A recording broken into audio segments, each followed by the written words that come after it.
Hello, my dear English learners. I hope you are doing well. So, today, guys, in my previous parts and videos, I talked about learn English through stories and how much it helps for me and for every single English learner. Our story today is called The Open Boat, written by Stephen Crane, and is based on what really happened to him in 1896. So, if you're interested, keep up with me. 1, 2, 3, 4.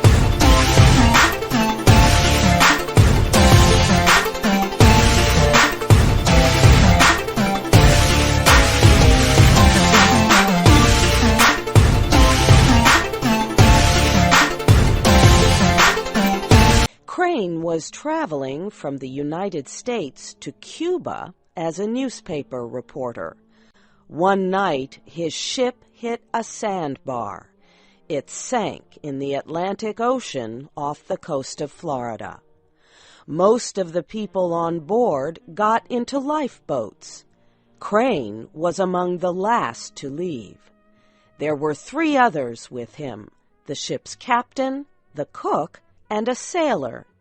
These 4 men climbed into the only remaining lifeboat. The boat was so small that no one believed it could stay afloat for very long. None of the 4 men thought he would ever reach the shore. But the men fought the rough seas bravely with all their strength. Would they finally reach land? Here is Shep O'Neill with the first part of the story. The small lifeboat bounced from wave to wave in the rough seas of the Atlantic.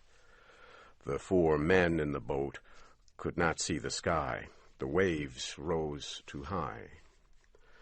The waves, with their white tops, pushed at the open boat with angry violence. Every man thought each wave would be his last. Surely the boat would sink, and he would drown.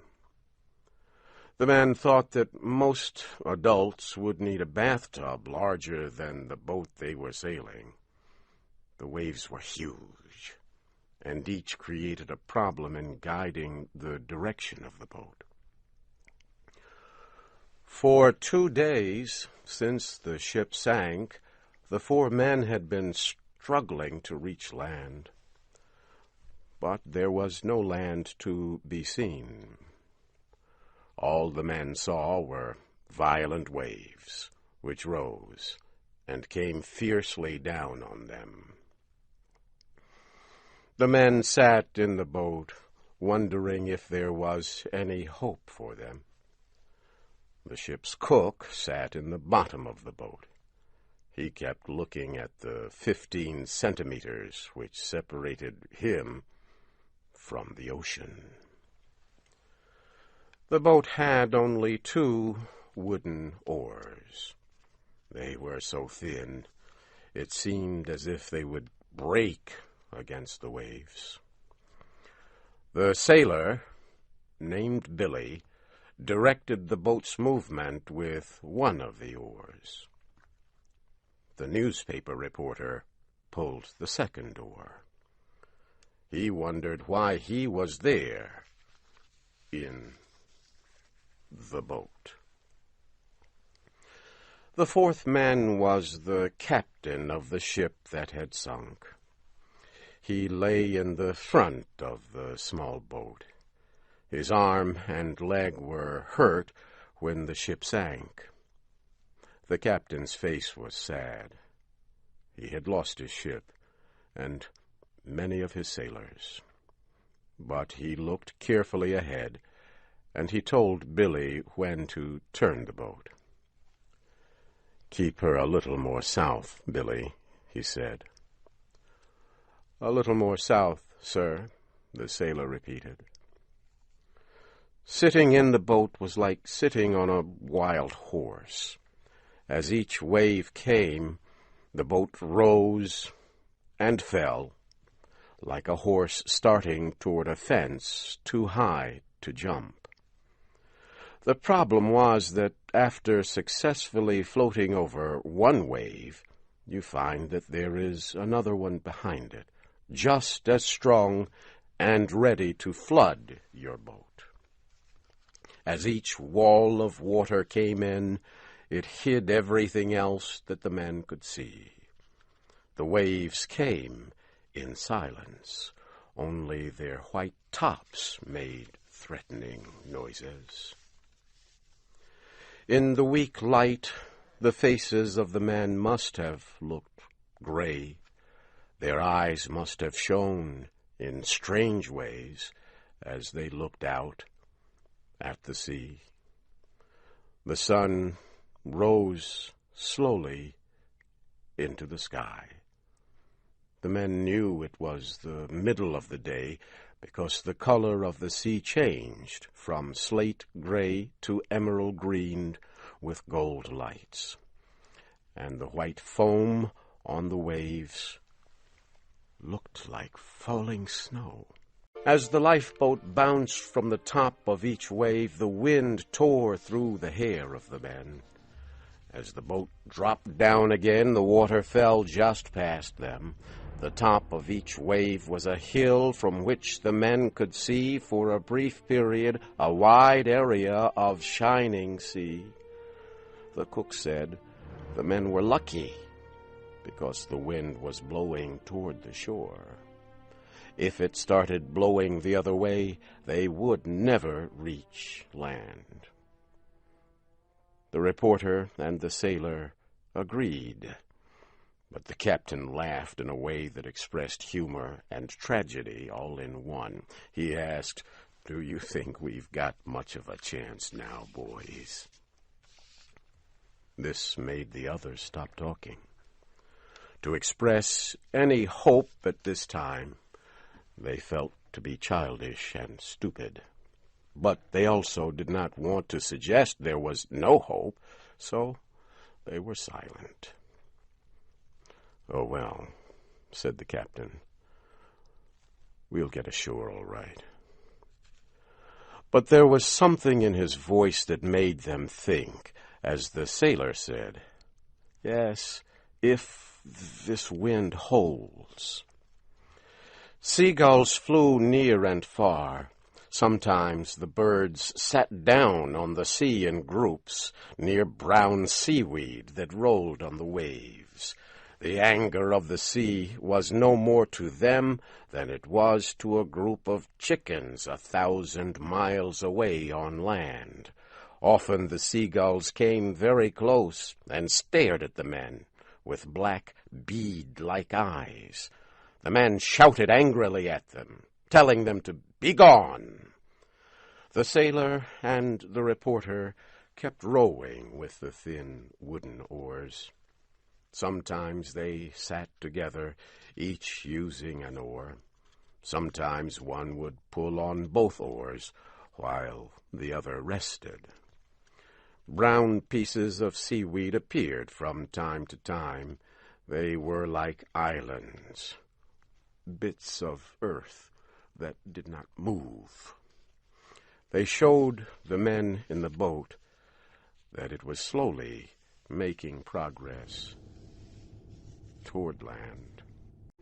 Then, as the boat was carried to the top of a great wave, the captain looked across the water.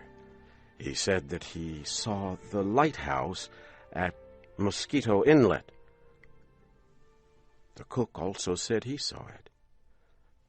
The reporter searched the western sky. "See it?" said the captain. "No," said the reporter slowly.